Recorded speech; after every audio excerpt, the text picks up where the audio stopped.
for him to be not only like a mentor for somebody that brought me into the business, showed me how to really work and to become one of those elite Paul Heyman guys.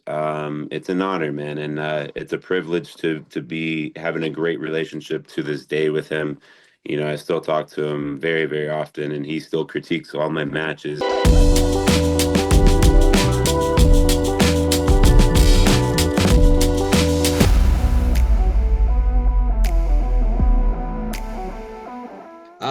When I first heard about this man, he was known as the next Brock Lesnar. Off camera, we spoke a little bit, and he told me he wants to be introduced for this meeting as the hardest working man in pro wrestling. And there's no doubting that this man is everywhere. You saw him in WWE, you saw him in AEW. He's wrestling all over the world, I think. In this interview, he's going to tell us what he's going to be doing for India towards the end of this interview. So we'll dive into all of that. But how are you doing, sir? Oh man, it's an honor, man. It's a blessing. You know, I'm doing great, man. Doing a lot of shows here in the U.S. and then I just got back from Japan. I've been doing a lot of things in Japan. You know, with Shima being my mentor out there, and you know, just doing a lot of big things. So I'm doing very blessed. I can't complain. Absolutely. And it's so great to see you do all of that. But let's go right back to the start. I personally heard of you for the first time when, Paul Heyman praised you to the moon and back, and he said you're the next big thing. What was it like to get the rub from Paul Heyman at the very start of your career? Oh man, that was I can't ask for anything better, really. You know, I stopped playing football at pretty young, and Paul Heyman was recruiting me at a young age, and that to me was always just such a huge blessing because not many people get the rub from Paul Heyman. You know, I mean, especially at a young age like I did, and for him to be not only like a mentor for somebody that brought me into the business, showed me how to really work and to become one of those elite Paul Heyman guys. It's an honor, man, and it's a privilege to be having a great relationship to this day with him. You know, I still talk to him very, very often, and he still critiques all my matches. And so I think in the future it'd be to work with him in the future at some point. That would be kind of like a full circle moment. You know what I mean? So that would be. Who knows what happens in the future? You know what I mean? And with how hard I'm working right now, anything's possible. Absolutely. Is there a piece of advice that he may have given you, which you still like hold very close to your heart?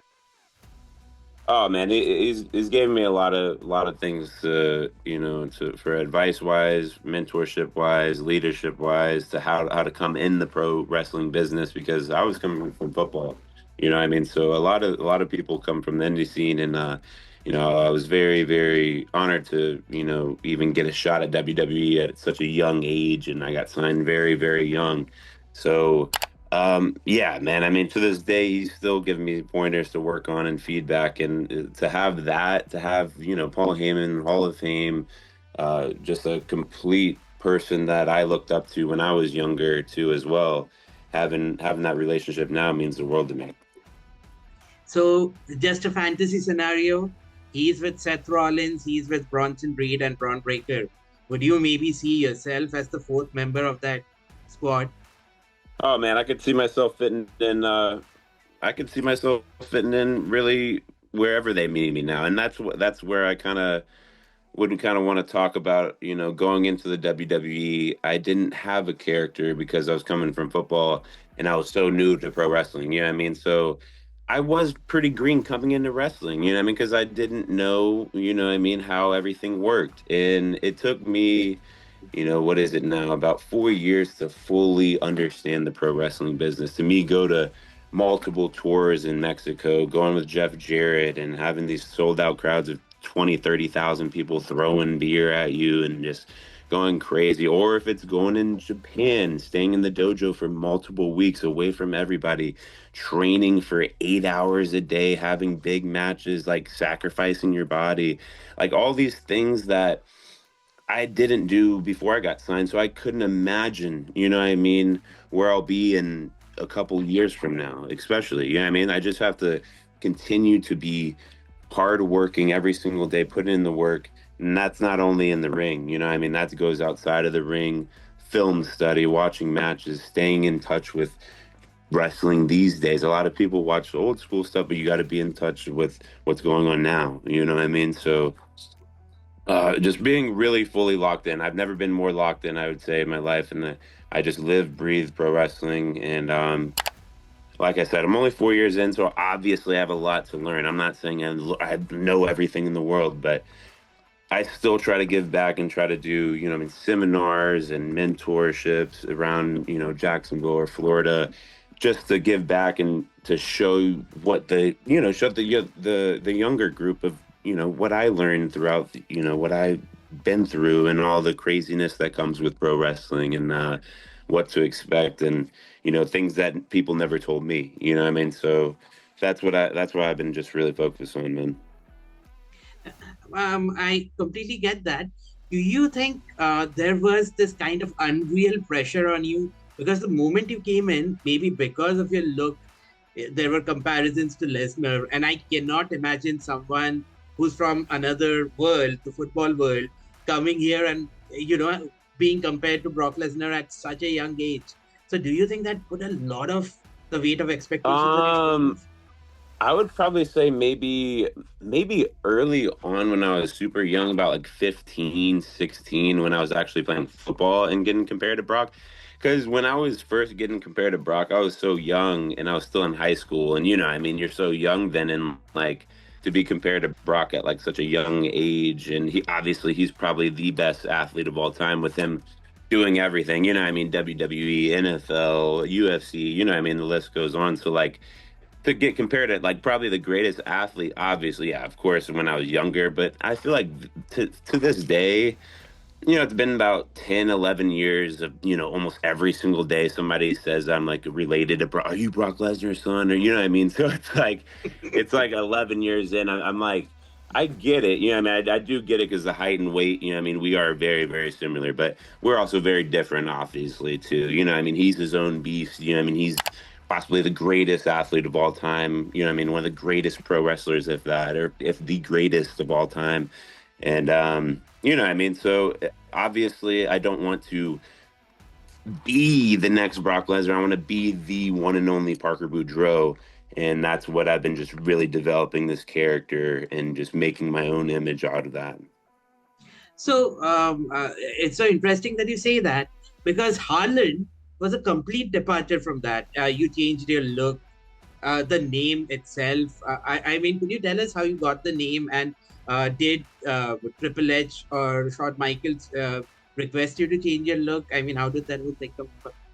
Yeah, man, and so I got to WWE, and it was within a couple months I got the character, and you know, one day I got, you know, just a call from, you know, WWE, and you know, apparently it was, I think it was Mr. Vince, you know, that wanted me to go bald, and I didn't know if they were, you know, I mean, being serious or whatever it was, because I didn't have the character yet, and I was still developing in classes. I was still really young. You know, I'm only 3, 4 months in going to class. You know, I mean, every single day, classes, training, everything like that. So I was still very young in the business, but got the call to, you know, maybe go bald. And I was like, oh, wow. You know what I mean? I was like, oh, wow, man. Like, you know what I mean? If that gives me a character, of course. You know what I mean? Like, if that gives me, you know, getting on TV right away, and of course, you know what I mean? So I rolled with the Harlan character, and you know, they came up with a whole character, and I thought, for the most part, I thought everything was, you know, going amazing, and that's why I could never say anything bad about WWE. I had an amazing time in WWE. I was very thankful for my time there. Obviously, in the pro wrestling business, you know, you get blindsided with the releases most of the time, so that was new to me, you know what I mean, getting released and, you know what I mean, blindsiding, but it's also the pro wrestling business, you know what I mean? who knows what their reasoning was, you know what I mean? And that's why I've been working on every single thing, you know what I mean? Like promos, character work inside the ring, outside the ring, social media work. I'm booked every single week, multiple times, at least 3 to 4 times. You know, I'm in the ring every single day. You know, weight room training, training other people, doing seminars in Japan, Mexico, now going to India. And I've always wanted to go to India. And to go where my biggest fan base is throughout these whole years when I made my WWE debut, I've always had the biggest fan base in India. So I'm very, very grateful to be coming, and I feel like it's going to be like the start of something really special. Yep. We have a few questions to go before we reach that part.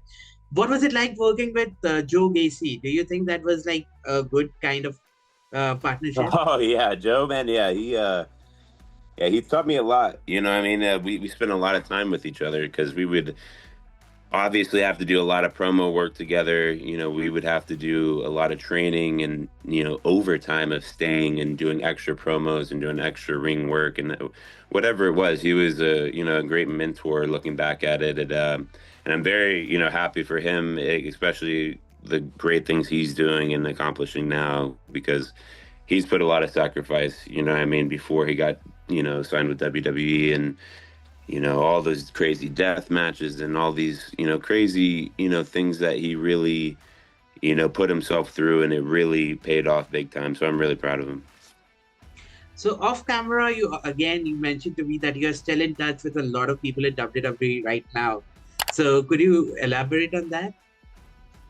I mean, it goes from wrestlers to, you know, producers or, you know, Paul Heyman, you know, coaches. So like, that's what I'm saying. Like, it's a blessing to have all these people still in touch. You know what I mean? People would kill for that. And to have like coaches, you know, Coach Bloom, you know, people, producers, you know what I mean? Adam Pierce, a lot of people that are Paul Heyman, and all these wrestlers that I came up with, Bronson, Carmelo Hayes, just a lot of people, Austin Theory, you know, Carrying Cross before, you know what I mean? I haven't spoke much with him before, you know what I mean, or after his release, but just a lot of people, honestly. And it's great to have that almost weekly, you know what I mean? And to have that weekly, that makes me better to get feedback from people that have done it at a high level,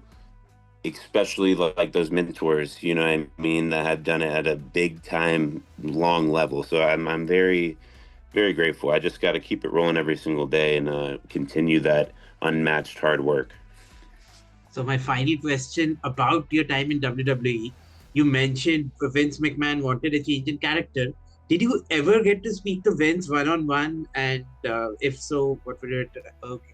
No, never got to speak to him one on one. So that was always one thing, you know. I mean, I was really looking forward to when I was there, you know what I mean, and because I got to obviously, you know, chop it up with Paul Heyman, and that's who really, honestly, Paul Heyman is the one who got me into the pro wrestling business, because I had a long hours conversation with him in Orlando before I got signed with WWE, and he was the one that really, you know, explained to me how it worked, but also told me how I could become, you know, a really big impact and like a big star, and have a long future in this pro wrestling business. Because he's as the Paul Heyman guys, they have, if you look back at it, they've all mostly had a long career, and they've all been elite level character. He's not really wrong about too many people, you know what I mean? So for him to continue to have that relationship with me is an honor.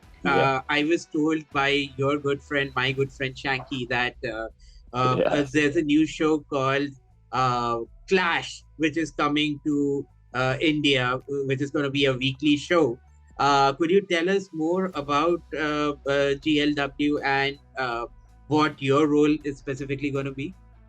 First of all, yeah, this is, you know, I take a lot of things with like honor, and it's a privilege, and it's an extreme blessing to come to India, especially with GLW. GLW, it will be the new greatest, hottest thing out of India, because the Indian fans have been wanting this specific program and platform that's going to be not just India, it's going to be worldwide, because obviously it's going to be focused, Asia, especially India, highly focused, but this is going to be worldwide. People are going to be watching this. My fans will be watching this from the United States. You know what I mean? They'll see everything. You know what I mean? So for GLW to come to India and be on DDT or DD Sports is going to be just next level. I think it's going to be something for the culture, not just for the culture, but for the youth as well. Like, to inspire kids that really look up to pro wrestling and that can, look at pro wrestling as something that they could maybe as an outlet, or maybe as something that they can inspire to do, or just, for me, it's really about the youth, man. You have to inspire the youth to really build that community of fans that are going to be nonstop insane fans. And I think this is what's going to be with GLW. Like, GLW in India has always, I think it's going to be next level, because India fans has always wanted something like this. Me and Cameron Vale, we were talking about maybe going to Australia. He's a very, very high businessman in Australia that owns multiple pro wrestling companies. And I was about to make my Ocean Pro debut over in Australia, and we were talking, and he came a couple weeks ago, months ago.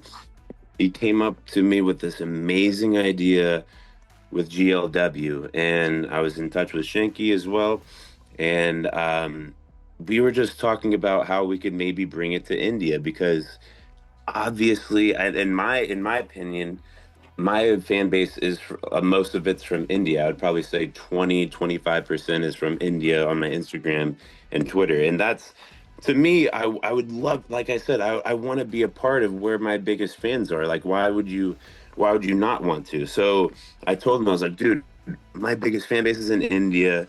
I've always wanted to work in India. I respect the culture, the country. I respect everything about India.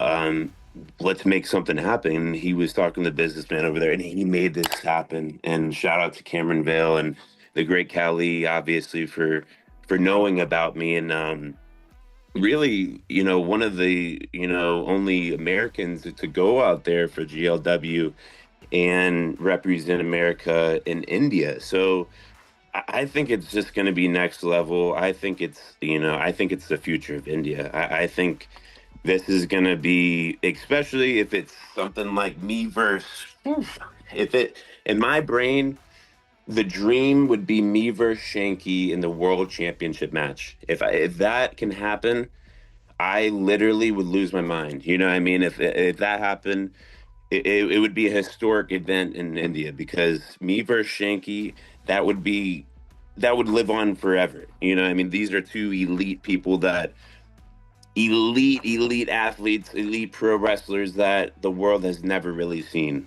in this spotlight. So if we could, yeah, I mean, if we could pull that off, that I think that would be a historic event in India.